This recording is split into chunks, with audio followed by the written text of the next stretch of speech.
Jaya Radha Madhava Punya Vihari.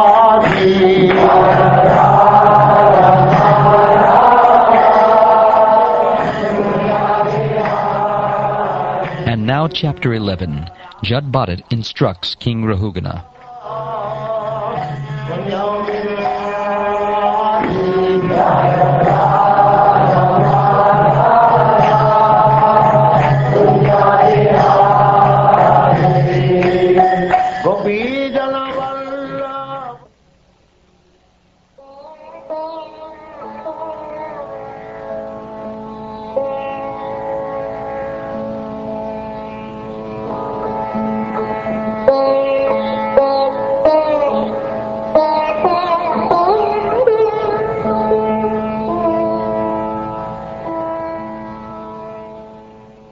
The Brahmin Jada Bharata said, "My dear king, although you are not at all experienced, you are trying to speak like a very experienced man.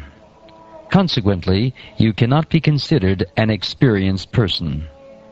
An experienced person does not speak the way you are speaking about the relationship between a master and a servant, or about the material pains and pleasures. These are simply external activities. Any advanced, experienced man, considering the absolute truth, does not talk in this way. My dear king, talks of the relationship between the master and the servant, the king and the subject, and so forth, are simply talks about material activities.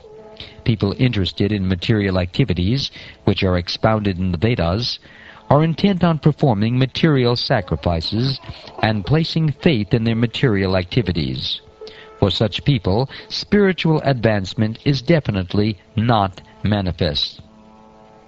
A dream becomes automatically known to a person as false and immaterial, and similarly, one eventually realizes that material happiness in this life or the next, on this planet or a higher planet, is insignificant. When one realizes this, the Vedas, although an excellent source, are insufficient to bring about direct knowledge of the truth.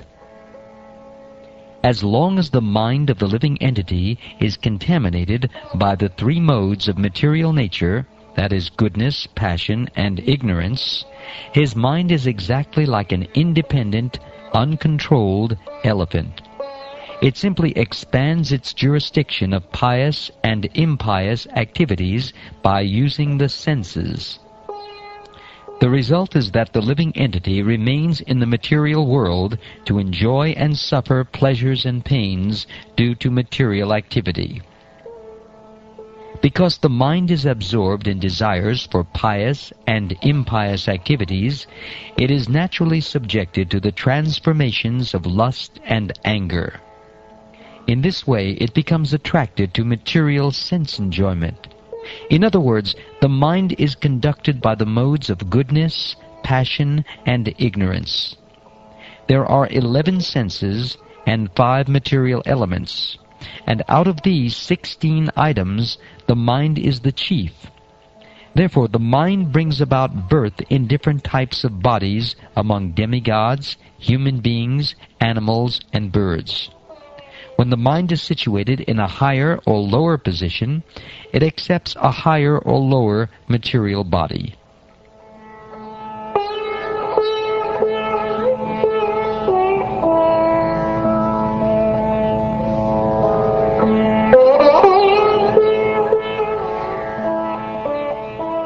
The materialistic mind, covering the living entity's soul, carries it to different species of life. This is called continued material existence. Due to the mind, the living entity suffers or enjoys material distress and happiness. Being thus illusioned, the mind further creates pious and impious activities and their karma, and thus the soul becomes conditioned. The mind makes the living entity within this material world wander through different species of life, and thus the living entity experiences mundane affairs in different forms as a human being, demigod, fat person, skinny person, and so forth. Learned scholars say that bodily appearance, bondage, and liberation are caused by the mind. When the living entity's mind becomes absorbed in the sense gratification of the material world, it brings about his conditioned life and suffering within the material situation. However, when the mind becomes unattached to material enjoyment, it becomes the cause of liberation. When the flame in a lamp burns the wick improperly, the lamp is blackened. But when the lamp is filled with ghee and is burning properly, there is bright illumination. Similarly, when the mind is absorbed in material sense gratification, it causes suffering. And when detached from material sense gratification, it brings about the original brightness of Krishna consciousness. There are 5 working senses and 5 knowledge-acquiring senses. There is also the false ego. In this way there are 11 items for the mind's functions. O hero, the objects of the senses, such as sound and touch, the organic activities, such as evacuation, and the different types of bodies, society, friendship, and personality are considered by learned scholars the fields of activity for the functions of the mind. Sound, touch, form, taste, and smell are the objects of the 5 knowledge-acquiring senses. Speech, touch, movement, evacuation, and sexual intercourse are the objects of the working senses. Besides this, there is another conception by which one thinks, this is my body, this is my society, this is my family, this is my nation, and so forth. This 11th function, that of the mind, is called the false ego. According to some philosophers, this is the 12th function, and its field of activity is the body. The physical elements, nature, the original cause, culture, destiny, and the time element are all material causes. Agitated by these material causes, the 11 functions transform into hundreds of functions, and then into thousands, and then into millions. But all these transformations do not take place automatically by mutual combination. Rather, they are under the direction of the Supreme Personality of Godhead.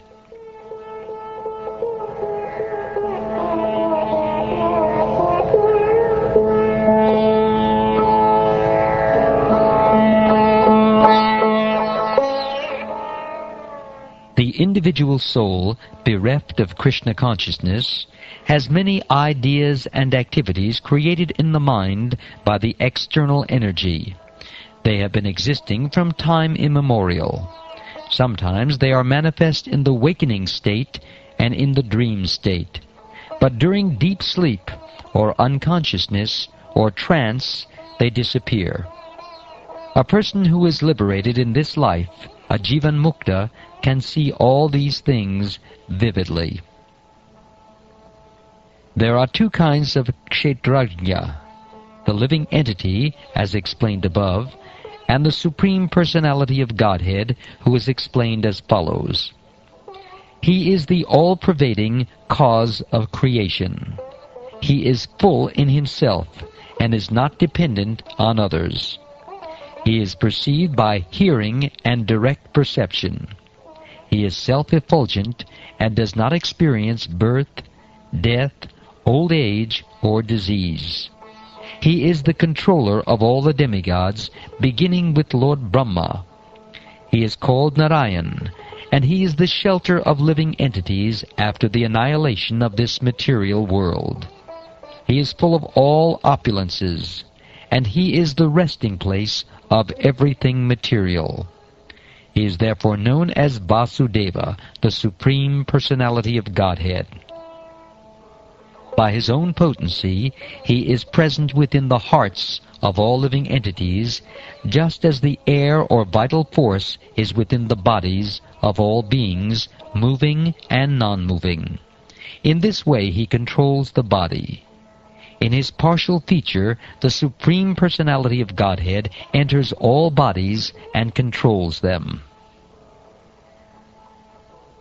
My dear King Raghugana, as long as the conditioned soul accepts the material body and is not freed from the contamination of material enjoyment, and as long as he does not conquer his 6 enemies and come to the platform of self-realization by awakening his spiritual knowledge, he has to wander among different places and different species of life in this material world. The soul's designation, the mind, is the cause of all tribulations in the material world. As long as this fact is unknown to the conditioned living entity, he has to accept the miserable condition of the material body and wander within this universe in different positions. Because the mind is affected by disease, lamentation, illusion, attachment, greed, and enmity, it creates bondage and a false sense of intimacy within this material world. This uncontrolled mind is the greatest enemy of the living entity. If one neglects it or gives it a chance, it will grow more and more powerful and will become victorious. Although it is not factual, it is very strong. It covers the constitutional position of the soul. O King, please try to conquer this mind by the weapon of service to the lotus feet of the spiritual master and of the Supreme Personality of Godhead. Do this with great care.